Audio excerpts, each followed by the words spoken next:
Saya beruntung dapat pelatihan tahun lalu itu untuk ekspor. Syukurlah dari pelatihan itu, disitulah saya tahu rumus-rumusnya. Saya mengertilah sistem ekspor.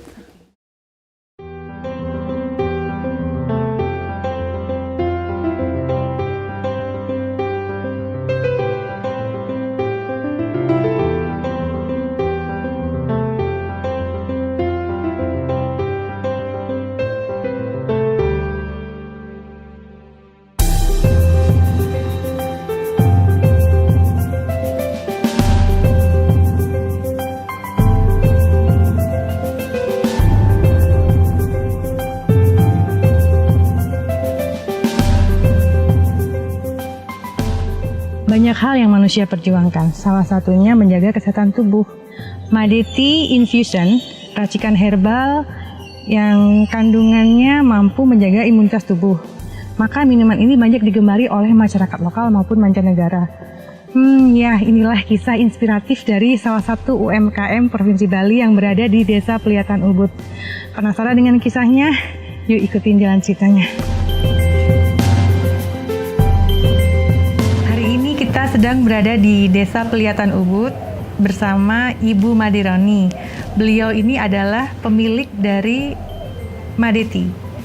Selamat siang Ibu. Selamat siang Ibu. Sehat? Baik-baik Bu. Baik. Bisa Ibu jelaskan produk Ibu dari awal dibuat, dari awal dirintis hingga sekarang, dari prosesnya, terus dari keutamaannya. Terima kasih Bu waktunya. Sebenarnya usaha saya mulai sekitar 2014-15. Finalnya 2015 Ibu akhir. Itu berawal dari saya pencinta peminum teh. Dan setiap negara yang saya kunjungi selama traveling saya selalu beli teh. Dan selalu dapat 2 item aja, green tea sama black tea. Yang ujung-ujungnya dari Cina kebanyakan. Sebenarnya itulah saya mikir Bu, kita bisa buat sesuatu yang kita bisa tanam sendiri. Karena lahan kita, soil kita membantu di sini Bu, seperti serai, daun kelor, semuanya ada di sini. Cuma kita perlu gali lagi itu. Dan kedua, saya punya misi Bu, sebenarnya ingin mengembalikan bahan-bahan herb yang hampir kita lupakan. Salah satunya pegagan. Itu kan tumbuhnya liar Bu di sawah. Jadi saya membudidayakan, tanam lagi ulang itu mereka tanaman. Jadi mereka punya value yang lebih banyak, value-nya lebih lah Bu. Jadi kita ignore mereka selama ini. Sama halnya kayak daun apokat, daun sirsa, itu value-nya banyak banget Bu. Karena daun apokat juga yang mengingatkan saya my childhood. Karena waktu itu saya dikasih teh daun apokat aja sama ibu saya, karena kita nggak punya, nggak bisa beli teh Bu. Itu juga salah satu motivasinya kita membuat barang-barang yang ada di Indonesia. Kita nggak mau impor sama sekali bahannya. Awalnya dari rumah saya yang di Gianyar, itu salah satu kamar saya jadikan gudang. Saya convert gudang, karena kita belum punya tempat kan. Jadi itu saya pakai dulu. Awalnya cuma satu produk aja yang saya buat itu dari black tea campur rempah. Rempahnya kayak ada yang cinnamon, kayu manis, ada cengkehnya. Itu rempah-rempah yang bisa menghangatkan tubuh kita. Ini namanya black chai tea. Ini yang produk pertama saya buat satu aja. Ini hanya dengan modal black tea aja sama rempah-rempah saya blended. Ini saya belajarnya dari India. Saya travel ke India secara kebetulan karena ada teman wedding, saya ke sana. Karena kurius, karena orangnya kurius Bu. Penasaran dengan kenapa ya orang-orang berkerumun di sana setiap meter. Minum apa mereka? Joinlah saya ke sana. Crowdnya mereka. Ternyata itu teh yang dicampur rempah, campur susu. Terus saya mau belajar ini. Saya mintalah host saya di sana untuk mengajar saya. Tolong dong ajarin saya gimana buat proper chai. Diajar saya selama seminggu. Jadi instant training saya di sana sama dia. Ini hostnya mereka nggak saya bayar karena ini ke temen kan. Itu awalnya pulang dari India langsung saya buat, langsung saya coba buatnya dengan modal awal itu berapa ya, 150.000 kayaknya. Modal awal Iya. 150. Karena buat satu produk aja. Oke. Nah, itu yang saya ingat.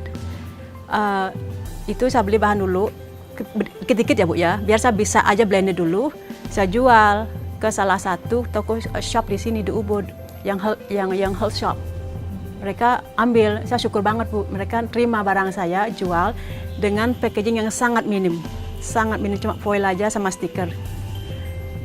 Ya kita coba lagi, jual lagi, kita order lagi dia, lumayan. Ya kita jual lagi nih, kita harus produce lagi. Ya udah kita putar uang itu aja dulu Bu, sampai saya punya cukup uang untuk beli bahannya yang kecil-kecil. Setelah black tea-nya keluar, saya mikir lagi, kita perlu expand ini bahan-bahannya. Oke, kita punya lahan di sini, kita tanemin pelan-pelan kayak serai, kita tanemin dari awal. Semua bahan yang kita perlukan saat itu kita tanemin biar nggak beli, karena kita minim cost Bu. Apapun yang ada itu kita pakai. Barulah kita dari sana kita lagi expand, kreativitas kita lagi keluar. Oh kita ada di sini, kita kembangkan ini, semua yang ada. Itu pro dan kontra Bu. Saat saya mengconvert dari sawah ke herb, itu saya pro kontra banget sama keluarga, sama bapak saya. Tapi saya convince mereka, kita akan lakukan ini untuk menanam herb-herb yang ada di Bali, bukan semuanya ya, yang kita bisa pergunakan, bukan selain padi. Mereka pelan-pelan ikuti, mau. Akhirnya disitulah saya dapat support banyak dari keluarga saya. Tanpa mereka, nothing here. Jadi kita tanam pelan-pelan, satu-satu Bu, pegangan dulu semuanya satu-satu. Habis itu semakin kita banyak menanam, ternyata banyak sekali bahan yang bisa saya pakai. Disitulah keluar dari varian-varian baru saya. Dari satu produk, di tahun 2016 saya sudah bisa memblended 6. Itu dalam setahun. Karena saya udah gila waktu itu, ingin lagi. Jadi saya mikir, oke, kita harus buat konsep lagi sekarang. Untuk di sini, konsep kita misi kita membantu petani di sini sekitar kita dulu. Jadi kita approach petani di sini, mau nggak nanamin ini, mau nggak yang saya tanya 10, yang mau 1, that's okay. Saya acceptkan itu karena mereka konsepnya beda, karena mungkin di sisi lain mereka nggak melihat ada uang di sini. Saya sadar itu, nggak ada mungkin. Tapi saya tetap aja cari, sabar dulu, pasti kita nemu. Karena mereka belum ada yang mau, sampai kita menyewa lahan lagi. Yang sebelah yang biar kita bisa tanam lagi. Disitulah kita nanam lagi bahan kita untuk mengurangi kos-kos kita dari bahan. Apakah Ibu pernah mendapatkan pelatihan dari Dinas Koperasi setempat? Pelatihan, saya beruntung dapat pelatihan tahun lalu dari salah satu rasi mungkin ya, itu untuk ekspor. Dan kita mengikuti pelatihan selama 4 hari, itu intensif banget loh Bu, benar-benar terkuras otak kita. 4 hari di hotel? Di hotel ya. Difasilitasi oleh Kementerian Koperasi. Itu intensif, benar-benar intensif. Ini saya harus lulus ini, karena ini biayanya mahal. Itu saya ikuti selama 4 hari Bu, syukurlah dari pelatihan itu, saya mengertilah sistem ekspor. Dari ukuran, dari biaya, karena kan beda-beda Bu. Dari sekarang kirim 2 kilo harganya segini, besoknya kirim 5 kilo yang ordernya beda. Ini kan expand ya, volumenya, itu yang nggak ngerti saya. Semenjak dapat pelatihan, disitulah saya tahu rumus-rumusnya, dari ngitur kubik, volume. Jadi saya juga cepat kerjanya, jadi saya tahu ini ukurnya berapa, saya info ke klien, ini biayanya segini. Berarti Ibu pernah mendapatkan pelatihan dari Kementerian Koperasi UKM, dan dari situ yang biasanya Ibu tidak tahu atau kurang tahu cara bagaimana mengekspor barang, mengeluarkan kos banyak, sekarang jadi lebih hemat karena sudah mendapatkan banyak teori-teori cara mengekspor yang tepat, begitu ya. Dari Madeti Infusion ini, untuk proses pembuatannya bisa Ibu jelaskan dengan detail dari awal produksi sampai selesai packaging. Proses pembuatan produk kita Bu, kita dari pemetikan ya. Pemetikan itu kita lakukan pagi hari sekitar jam 7 jam 8.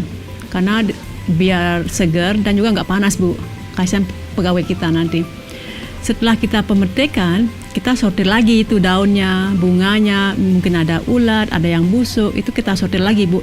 Setelah ada penyortiran lagi, kita cuci lagi. Kita punya 2 sistem kayak permandian bak gede loh, Bu, yang besar sama yang kecil. Dicuci dulu, habis itu baru kita saring lagi, di dripping lagi airnya. Itu baru kita masuk oven. Itu paling tidak sehari lah, Bu, sehari. Besok pagi udah jadi itu barangnya semua, udah kering total. Baru kita blend itu bahan-bahannya itu untuk jadi produk kita. Jadi paling tidak 2 hari lah, Bu, udah ada jadi. Dari pemetikan sampai kita barang jadi.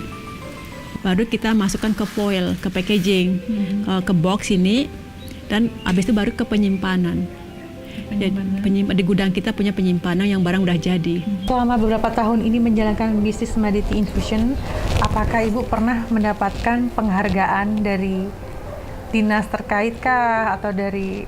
Saya beruntung, Bu, tahun lalu 2019 kita dapat award dari salah satu di Singapura, Taste of Singapore namanya. Itu salah satu produk kita dapat, yang healing tea. Nah itu barang kita juga dapat award di Paris, tapi dengan brand yang beda, klien kita. Dan tahun ini 2020 Maret kita dapat award dari Bali Wise Role Foundation, itu dapat Business Woman of the Year 2020 tahun ini. Dan sejak kapan dan berapa banyak Ibu mengekspor dalam beberapa periode ini? Barang kita udah mulai ekspor sekitar 2018. Klien pertama saya orang Malaysia. Kita kirim per minggu ke dia, nggak banyak sih, Bu, tapi regular, 30 kilo, 40 kilo. Itu yang saya senangi karena kecil-kecil tapi regular, jadi saya bisa membantulah cash flow kita. Setelah itu dapat klien dari Prancis, 2018 awal. Itu secara kebetulan juga sih, Bu, mereka email saya menanyakan salah satu produk. Setelah itu kita dapat klien lagi, Slovakia. Kita belum pernah ketemu yang Slovakia, itu buyer kita yang saat ini yang paling gede. Itu dia udah ngorder tahun ini 3 kali ya. Itu yang paling besar 350 kilo kita kirim ke Slovakia, itu pas corona, Bu. Pas corona kita sibuk sebenarnya, ada order lumayan. Itu yang paling besar saat ini. Yang Prancis itu per 2 bulan 3 bulan. Apakah bahan-bahan herbal tadi ini Ibu tanam sendiri atau Ibu imporkah atau Ibu mengandalkan para petani lokal? Untuk bahan 80% ada di kebun kita tanam sendiri. Kita punya 2 tani saat ini di Petang sama di Kelungkung. Dan di kebun kita memang punya khusus beberapa orang yang menangani keperluan kita yang di kebun, untuk dari pembenihan, dari penanaman, pemupukan, dan saya memastikan, saya harus wanti-wanti ke semua karyawan saya tidak boleh memakai pestisida. Makanya kita punya sapi. Sapi itu ya untuk produce kompos kita. Semuanya kita pakai, dari urinnya, dari kotorannya, dan sisa daun kita olah lagi menjadi organik. Dari sukses story Ibu tadi ini, ada nggak sedikit sepatah 2 patah kata yang bisa Ibu berikan kepada rekan-rekan UMKM di seluruh Indonesia agar bisa mengikuti jejak langkah sukses Ibu? Menurut saya ya, kita kan sama UKM harus itu mengikuti pelatihan apapun dari pemerintah, itu kan tujuannya bagus ya, untuk membangun kita sebagai usaha. Kita harus ikuti, menurut saya sih, Bu ya. Saya semua pelatihan saya ikuti, Bu. Nggak seberapa besar saya ikuti, webinar pun saya ikuti. Jadi kita harus pilih-pilih juga pelatihan mana yang cocok untuk kita dan mana yang nggak cocok untuk kita. Oke, berarti pesan dari Ibu Madironi kepada seluruh rekan-rekan UMKM di Indonesia, memulai langkah sebuah bisnis itu harus menggunakan passion, dan memelihara sebuah usaha itu juga harus dengan hati, dan mengikuti pelatihan yang sudah difasilitasi oleh pemerintah, terutama dari Kementerian Koperasi UKM Indonesia. Terus tadi tidak boleh patah semangat. Jangan patah semangat. Jangan patah semangat. Jangan takut dengan rejection. Jangan takut dengan rejection. Dan ikuti terus. Ikuti terus. Baik Ibu Madironi, terima kasih atas waktunya. Semoga kata-kata Ibu tadi memotivasi sahabat-sahabat UMKM di seluruh Indonesia.